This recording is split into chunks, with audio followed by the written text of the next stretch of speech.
With many bands, it takes several years to develop a distinctive sound and establish a dedicated fan base. Just look at groups like My Bloody Valentine and Cocteau Twins, who started as derivative post-punk bands before becoming incredibly influential. Fame and success doesn't happen overnight. Unless you're talking about the Sundays, of course. It's really remarkable how quickly the group became one of the big alternative rock groups of the early 90s.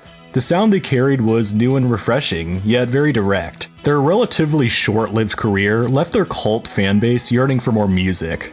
So this is the unique and brief story of the Sundays.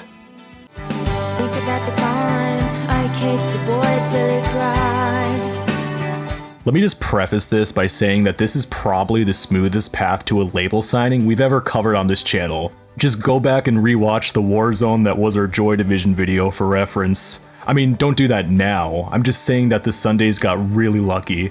Anyway, here's where the story begins. The mid-1980s at Bristol University. Harriet Wheeler was from Reading and a student of English literature. David Gavarin, on the other hand, was from Wembley and was studying the Romance languages. The two of them fell in love. They began recording on a 4-track with Harriet on vocals and David on guitar. We met in Bristol years and years ago. Oh, many years ago. We were at college there for a while, and that's it, really. Yeah, we met, and that's where we were. As their demos grew more complex, they recruited Paul Brindley on bass and Patrick Hannon on drums. They came up with the name The Sundays simply because it was a name they could all agree on. And that was the only one that we could all even remotely agree on, I think. So it wasn't from some strange book or anything.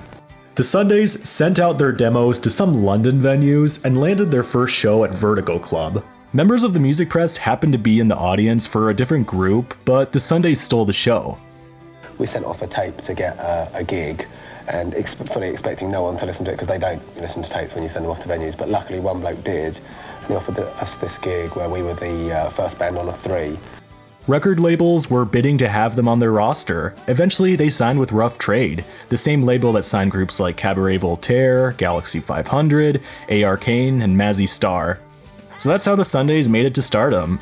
It was like every band's wet dream, acclaim in the press and labels fighting to take you under their wing. Even more remarkably, it was David and Harriet's first musical project, unless you count the latter briefly providing vocals for a group called Jim Jiminy.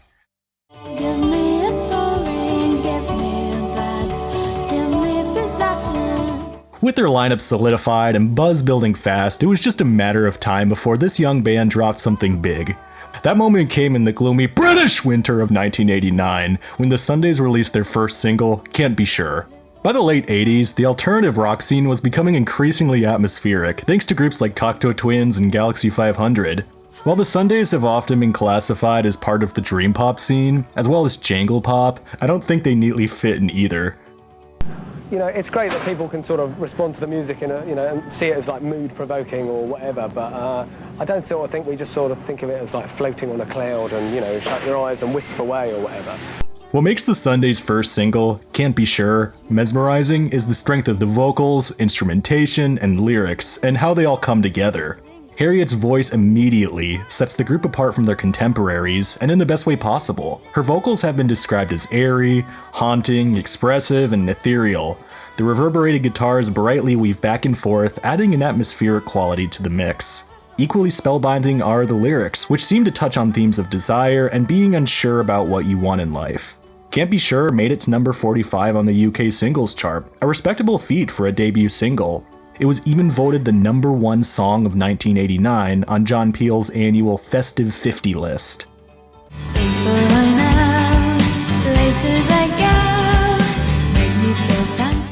After the single's big success, it didn't take too long for the London-based quartet to record their first album.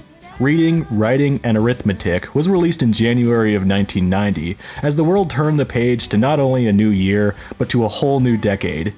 It arrived like a gentle snowfall, hushed and breathtaking in its stillness. At a time in which the British music scene was saturated with the emerging Manchester sound, the Sundays arrived with something far more delicate, gentle, and revolutionary. We just sort of kick ideas around until something sort of sets it off. It's always from the music first of all and lyrics. We get a finished song before the lyrics go on. Their debut album was a contrast to the chaos, with a collection of songs built on shimmering guitar melodies and lyrics that represent the young band's emotional state.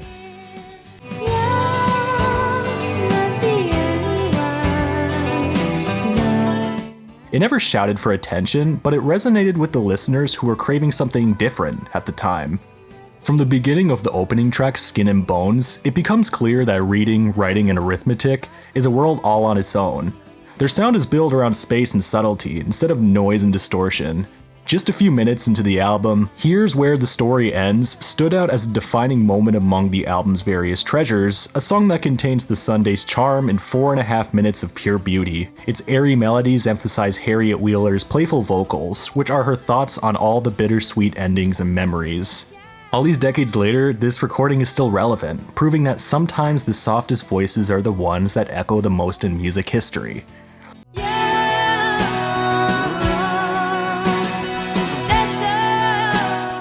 The debut album was a success for the group, peaking at number 4 on the UK album charts and even managing to make it to number 39 on the US charts. To capitalize on the commercial success, the group spent almost a year touring around Europe, Japan, and the US. We've been sort of all over the place. We spent just about all of 1990 in various parts of the world on tour. It was rather grueling for the band, who were never too keen for the spotlight. While success is great, it can also be a shy person's worst nightmare. Before the Sundays began recording their follow-up to Reading, Writing, and Arithmetic, Rough Trade financially imploded, so they signed to Parlophone. Their second studio album, Blind, was released in October 1992, nearly 3 years after their first. It carried a darker tone, possibly reflecting the downsides of fame that they had experienced. Just listen to a song like Goodbye, with Harriet singing, "Just give me an easy life and a peaceful death."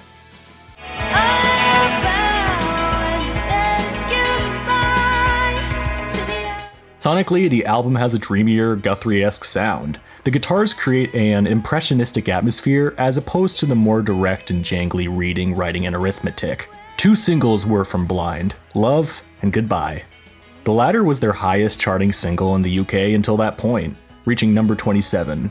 Blind wasn't as big of a hit as their debut, but it did reach a modest number 15 on the UK album charts and number 103 in the US.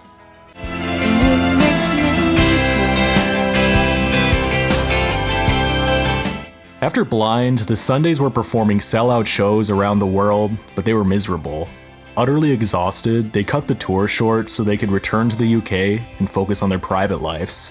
Harriet and Dave married and had a child in March of 1995. They built a home recording studio. I think we feel we get better performances out of ourselves, not being in a normal studio environment. So that's just that cool. Relaxation. That's it, exactly.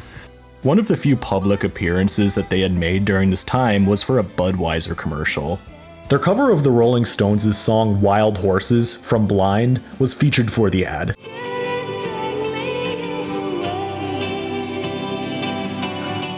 The commercial is actually pretty dreamy, so I'm gonna consider it part of the Sundays music video canon. They finally returned in September 1997 with Static and Silence.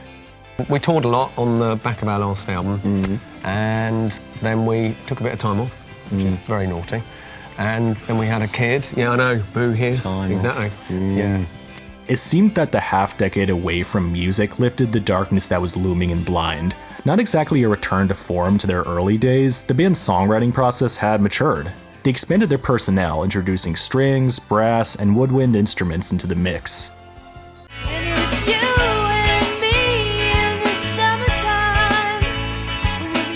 The big hit from the album, Summertime, was their highest charting single in their entire career, reaching number 15 in the UK. It's quite a lush and joyous tune, which appears to reflect the newfound perspective in life that came from parenthood. The whole album radiates beauty and contentment with life, with a touch of sentimentality. Static and Silence reached number 10 on the UK album charts and was their highest charting release in the US at number 33.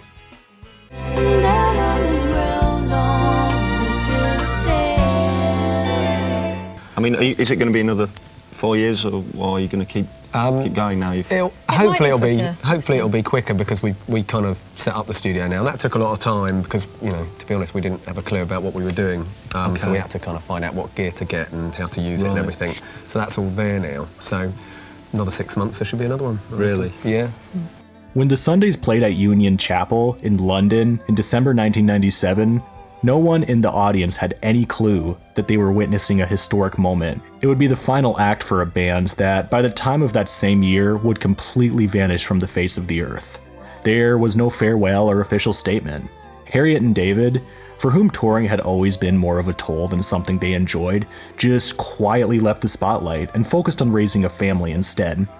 The band's complete disappearance would later become a breeding ground for armchair investigations and conspiracy theories regarding the whereabouts in certain online communities. "Harriet Wheeler, where are you?" became a catchphrase among fans who had connected deeply with this mysterious band's music and were desperate to find out more about them. For a long time, there was nothing but rumors. However, in 2014, Harriet and David gave their first interview in almost 2 decades for the American Airlines magazine, American Way.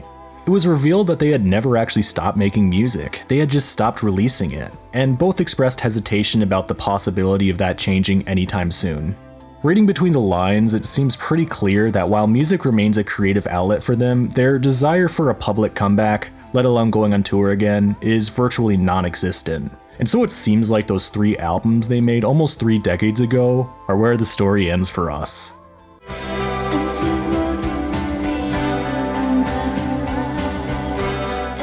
It appears that Harriet and David are perfectly content in their private life. You can find sensationalist videos on YouTube trying to frame it as some sort of mystery. "Oh my god, what happened to the group that recorded This Is Where the Story Ends?" If you're gonna do a video on the Sundays, at least get the name of their biggest song correct. Anyway, it's quite simple really. They loved creating music and apparently continue loving to do it as a hobby. As down-to-earth people, Harriet and David never seemed comfortable with the pressures of fame and simply wanted to live as normal people. Maybe we should respect their privacy. They released 3 wonderful studio albums and went out on top. I think they deserve a lot of respect for that. This is Nate with Stained Glass Stories. Thanks for joining us for another one of our little documentaries. Stay dreamy, everyone.